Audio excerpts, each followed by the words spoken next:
Greetings, this is Fred in Alaska, here with Hillary. Go ahead and introduce yourself. Hi, my name is Hillary. I am from Dillingham, Alaska. Grew up, born and raised in Dillingham. Also a fellow Chilliwack Tribal Council member.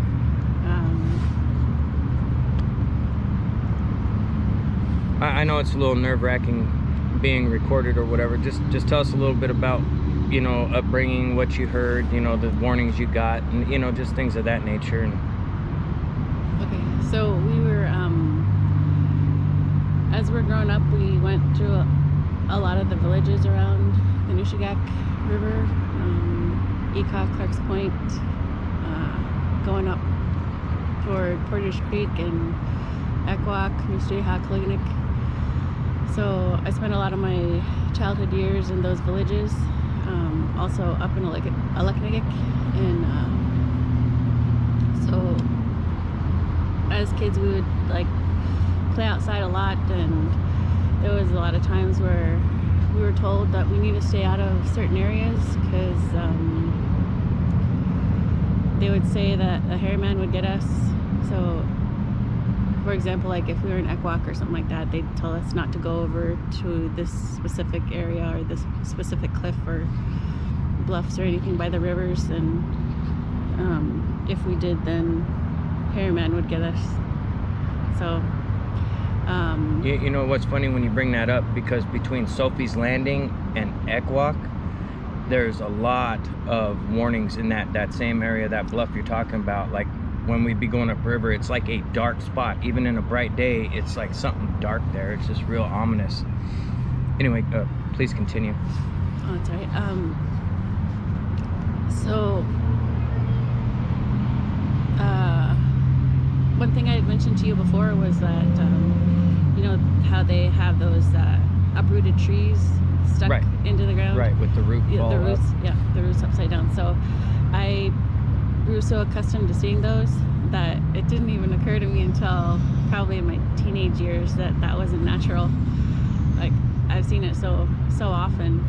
Right, like Sunshine Valley, parts of the Wood River, up the McClung, Black Bluff. There's some up there on the bluff, just over the bluff you can't see from the river. Angel Bay right there below Black Bluff. I mean, geez, I could go on all day about where we've seen them, but Oh yeah, yeah, me too. Like even just around Dillingham too. Yeah. In a lot of different areas, definitely in the villages. So, not to interrupt you, but like the warnings you got, was there ever any speak of like picking berries together, you know, weave a basket with the hairy man? There was none of that, right? Absolutely not. What no was it? way. Was it primarily they'll eat you? Yeah, they'll eat you, or they'll get us, or they'll get you or eat you. Yeah. Okay. Just wanted to clarify that. Okay. Yeah, for those of you that don't know, Hillary's not a family member of mine. She's just from Dillingham, and she's just kind of shedding light on, when I say we were raised to be aware of the hairy man, I wasn't just speaking of me and my family. I was speaking about the village in general, just to give everyone an idea. Please continue. Yeah, and so we've also heard, like, not only just the warnings of where to stay away from, we've also heard people actually telling us encounters that they had. Do you mind sharing any of those without names? Sure. So there was one lady that was, I won't say the village, right, just it's one of the villages along the river. So she was out berry picking, and she's out, I believe she was out on her four-wheeler berry picking, and she looks up at one point, and then there's a hairy man that's beckoning her to follow it. Immediately she gets up, gets onto her four-wheeler, heads back to the village, and gets on the radio and lets everybody know what happened. And then a lot of us just heard by word of mouth, or if we happen to be near a radio or whatever. We hear a lot of stories about.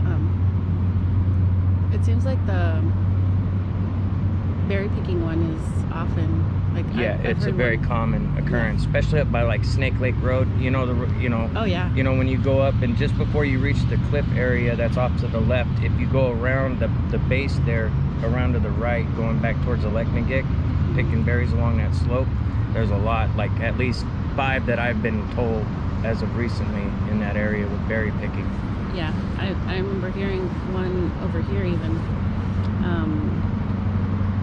not too far from here. Somebody was out berry picking and they had smelled something really awful. I forgot that the way that they described it, they just said that it was a terrible, stinky smell. And they looked up and then they could see a hairy man off in the distance. So they kind of backed off a little bit and went the other way. Right. Was that the one in Arctic Valley where they were berry picking?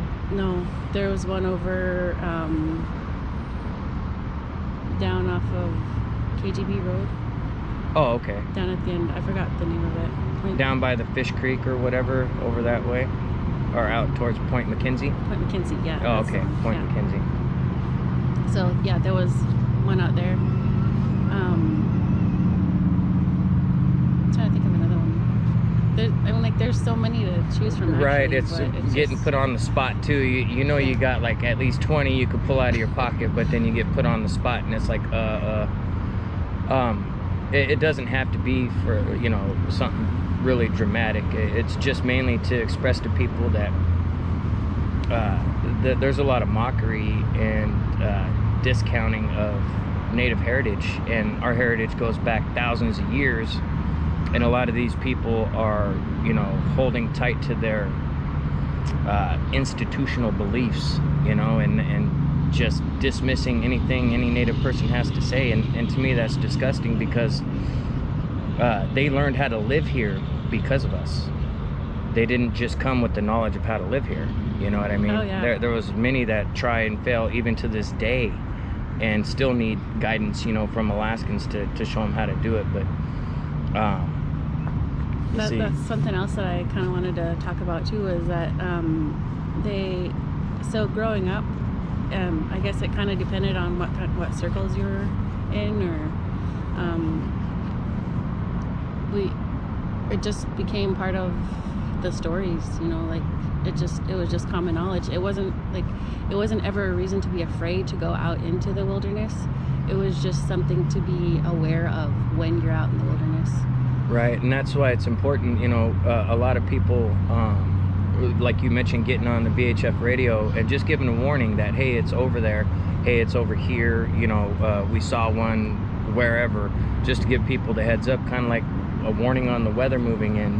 Back home, a lot of things depend on the weather. Like if you're traveling by river, you need to know that the weather's okay, because otherwise, as I'm sure traveling by river in the cold is not fun. It's not fun at all. Yeah, and another few good examples would be moose. If there's a moose out there, you definitely want to know about it, where it's at. And, so you don't get stomped out, or one of your kids gets stomped. Yeah, and then bears, definitely want to know where bears are. And also if there's cubs or calves around for either the moose or the bears, you want to know that information. So this is definitely good to get it out there, get that word out there. People know where it's at, and yeah, I thank you, Fred. Yeah. Thank you very much for doing what you do. And yeah, I'm just trying to get the word out, and without the mockery, because when we were growing up, it was day-to-day life. Not every single day do you hear a hairy man encounter, but it's not something that everyone goes, a hairy man, what? They just go, oh, it's okay, it's over there. Just a recognition, not oh, unless something bad happened, some fish got stolen or someone's missing or something along those lines. But basically day-to-day life, and a lot of people don't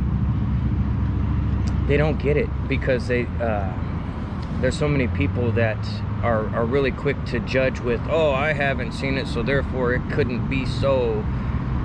And that's I disagree with that, but you know, some people are so stuck in what they know that they're not willing to hear what someone else may know, and that kind of gets aggravating because there's a lot. We weren't raised with a forest friend. There's a lot of places that have speaking about forest friends and gentle giants of the forest, and I'm not knocking that. I just never heard that growing up. It was always murder, death, kill. Nothing bad or nothing good came of a hairy man experience, you know. You had mentioned something about seeing a dark figure on a riverbank at one point. Can you break that down for us? Yeah, so we were up at the lake and we were coming down to a village, and on our way down, it was probably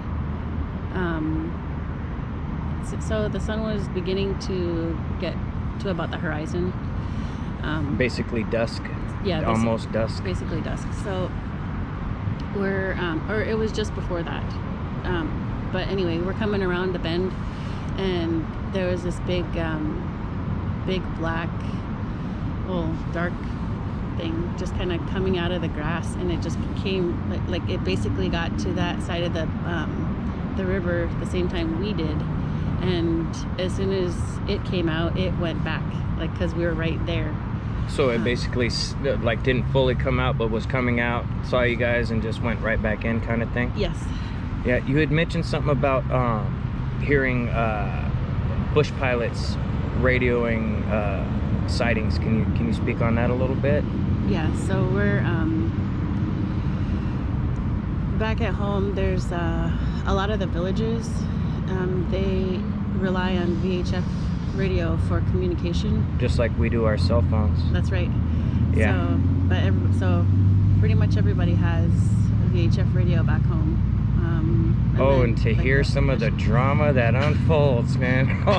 Anyway, sorry, I was just having a flashback the last time I was in Newstuyahawk, and the VHF was going off and people were arguing back and forth, and they were literally lived next door to each other or something. It was hilarious. But I'm sorry, go ahead.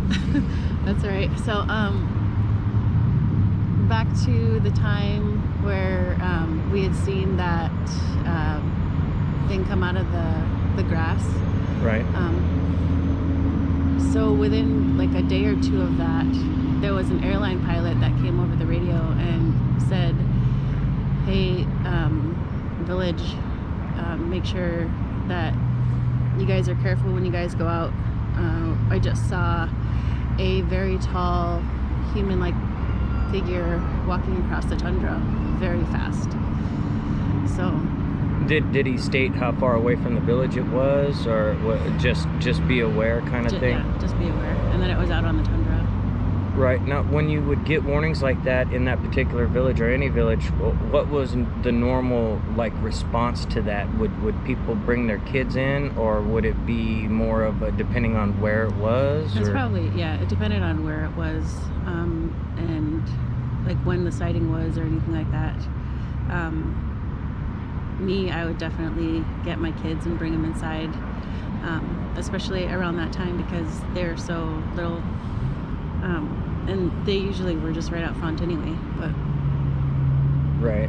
I remember when we were little, my Aunt Lucy, who has since passed, she'd be watching us, and the Andersons over the hill at the end of the runway there at Squaw Creek, they would radio every once in a while when they would hear a scream or know of activity down at that little gravel pit off the end of the runway behind the Andersons. But I guess it would be between the end of the runway and the Walls place, right there on the runway side of Squaw Creek.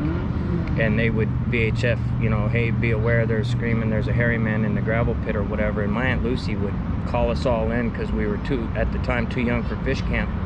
And we would all get inside, and she'd put blankets up over the windows and grab my Uppa's hunting rifle and just sit in the kitchen and wait till some sign of all clear, or someone else came around or whatever. That reminds me also of the villagers. They would say, so I don't want to name the village. Right. Again, just a village in the Bristol Bay area. Yeah. So they would mention that they would see like a hairy man looking through their windows at night, and so we were always warned to cover our windows. And the reason why I remember this one was because their living room windows were so high off of the ground, like Right, so it was like a village So- with the hut houses that were elevated up on pilings? Yeah. Is that okay? Yeah, so so the living room windows were so high off the ground that for anything to be looking into those windows had to be pretty tall. Right. Yeah. Yeah, because in like New Stuyahawk, they got them up on the pilings, you know, in the rows going up the hill there and stuff. I can imagine. Like, what was it? My uncle was telling me about a hairy man breaking into an old native store at Portage Creek and stealing the guy's strawberry ice cream. And the guy put up a fight one night, something, and it still and ended up going home, and it still broke in and stole the ice cream. What? So yeah, I'm just sharing what was shared with me. I mean, I could just imagine what was going through that guy's head if that's indeed what happened. Is like, gee, I can't even have ice cream out here, you know, it's getting stolen. Mm-hmm. Well, Like it yeah, just- no, that's what I would be more upset about, is missing my ice cream. Right. I guess it's better than ice cream than a little kid, you know. Yeah, that's definitely true. Right. So was there any other experiences you had heard of offhand? Because I mean, this video isn't to necessarily share encounters. It's just to share the perspective from the village, so people have a better understanding that it's has nothing to do with mainstream. It just has to do with day-to-day life, and this was going on long before any Discovering Bigfoot channel or any of this hokey crap they got on TV nowadays that doesn't really Yeah, this- it's not accurate. They're full of half-truths and just garbage. so a lot of these are back before, almost before cable even. Yeah, before cable, lot of back when these. there was just one channel available, maybe two Yeah. and it seemed like PBS was the only one we had for like years and years. Yeah. So,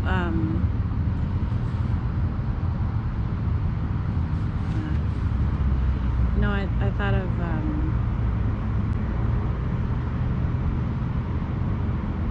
I'm just gonna hand it back over to you. Oh, okay. Well, she was just lost in thought. I want to thank you guys for joining us on this little discussion on how things go out in the village, and just a perspective on it's different. It's not what people would think on the outside looking in. They may look at it as fanciful and, oh, they must have had some good smoke or something like that, but that's not the case. And again, I'm going to thank Hillary for joining us, and we'll catch you guys on the next one.